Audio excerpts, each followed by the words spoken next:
जय श्रीराम. श्री समर्थ सद्गुरु ब्रह्मचैतन्य महाराज गोंदवलेकर यांची प्रवचने. 19 फेब्रुवारी. आजचा विषय नामात राहणे हा सरळ मार्ग आहे. एका बाईला सासरी नामस्मरण करणे कठीण जाईल, कारण सासरच्या लोकांना ते आवडत नसे. मी तिला सांगितले, लोणी चोरून खाण्याचा परिपाठ ठेवला तरी त्याचा परिणाम शरीरावर दिसतोच, तसे नाम कुणाला नकळत घेतले तरी त्याचा उपयोग होतोच. म्हणून उघडपणे नाम न घेता आले तरी ते गुप्तपणे घ्यावे आणि त्याप्रमाणे युक्तीने वागावे. शरीराला अन्नाची जरुरी असताना जर ते तोंडातून जात नसेल तर नळीने पोटात घालतात, त्यामुळे ते लवकर पोटात जाते. तसे भावनेच्या नळीने नाम घेतले तर ते फार लवकर काम करते. एक मनुष्य बैलगाडीतून जाताना रस्त्यामध्ये पडलेला होता. एका सज्जन माणसाने त्याला उचलून आपल्या घरी नेले आणि त्याच्यावर उपचार केले. तसे आपण भगवंताच्या नामात पडून राहावे. त्यात राहिले की कुणीतरी संत भेटतो आणि आपले काम करतो. आपण सरळ मार्गात मात्र पडले पाहिजे. नुसत्या विषयात राहणे हा आडमार्ग आहे, नामात राहणे हा सरळ मार्ग आहे. खरोखर नाम किती निरुपाधिक आहे.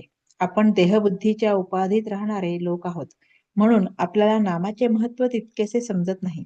संतांनाच नामाचे खरे महत्व कळते. विलायत इथून हजारो मैल लांब आहे. तिथे जाऊन आलेल्या लोकांकडून आपण तिथल्या गोष्टी ऐकतो.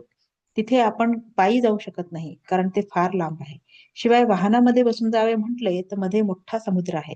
तेव्हा पायाला श्रम न होऊ देता, आपल्याला बुडू न देता, समुद्राचे पाणी पायाला न लागता समुद्र पार नेणारी जशी आगबोट आहे, त्याचप्रमाणे भगवंताकडे पोहोचणारे त्याचे नाम आहे. भगवंत कसा आहे तो आम्ही पाहिला नाही, पण संत त्याला पाहून आले आणि त्यांनी त्याचे वर्णन आमच्या जवळ केले. आम्ही आमच्या कष्टाने त्याला गाठू म्हणावे तर ते शक्य नाही. शिवाय प्रपंचासारखा एवढा भवसागर मध्ये आडवा आलेला आहे. अशा परिस्थितीमध्ये आपण नाम घट्ट धरले तर सुखाने भगवंतापर्यंत जाऊन पोहोचू. व्यवहारामध्ये जशी एकाच माणसाला अनेक नावे असतात, तो त्यापैकी कोणत्याही नावाला ओ देतो, तसे कोणत्याही नावाने हाक मारली तरी एकच भगवंत ओ देतो. निरनिराळ्या गावी असणाऱ्या सर्व जिंदगीची मालकी खरेदी पत्रातल्या नामनिर्देशाने मिळते. तसे सर्वव्यापी असलेल्या देवाची प्राप्ती त्याच्या नामाने होते.